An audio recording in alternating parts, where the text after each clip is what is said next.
faire revivre la perspective des loges, le domaine national de Saint-Germain-en-Laye va voir renaître son grand bassin, un projet initié par Louis XIV pour donner de l'éclat au jardin de la résidence royale.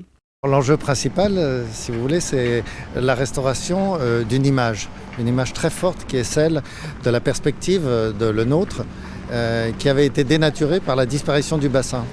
Et donc la composition va être retrouvée. On avait une composition triangulaire avec deux petits bassins proches du château et un très grand bassin dans l'axe de la perspective des loges.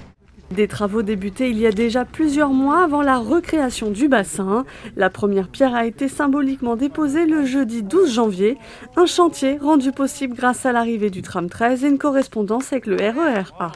C'est une prouesse technique considérable parce qu'on voit bien que les structures de transport sont à 1 mètre pratiquement. Oui, 1 mètre de profondeur et demandent des travaux architecturaux extrêmement précis, extrêmement complexes, donc coûteux. C'est effectivement 6,55 millions d'euros pour restaurer, pour remettre cette pièce d'eau.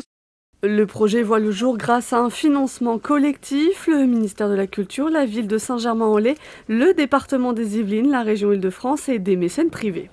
La particularité de ce domaine, c'est qu'avec l'arrivée du tram, on va faire une jonction entre le domaine et le parc de Saint-Germain jusqu'au parc de Versailles. C'est unique, on recrée un axe majeur de notre département et donc bien évidemment ça va redonner beaucoup de lustre et d'attractivité au domaine. Un projet qui devrait prendre fin au printemps prochain. L'inauguration de l'édifice est prévue le 17 septembre 2022 à l'occasion des Journées européennes du patrimoine.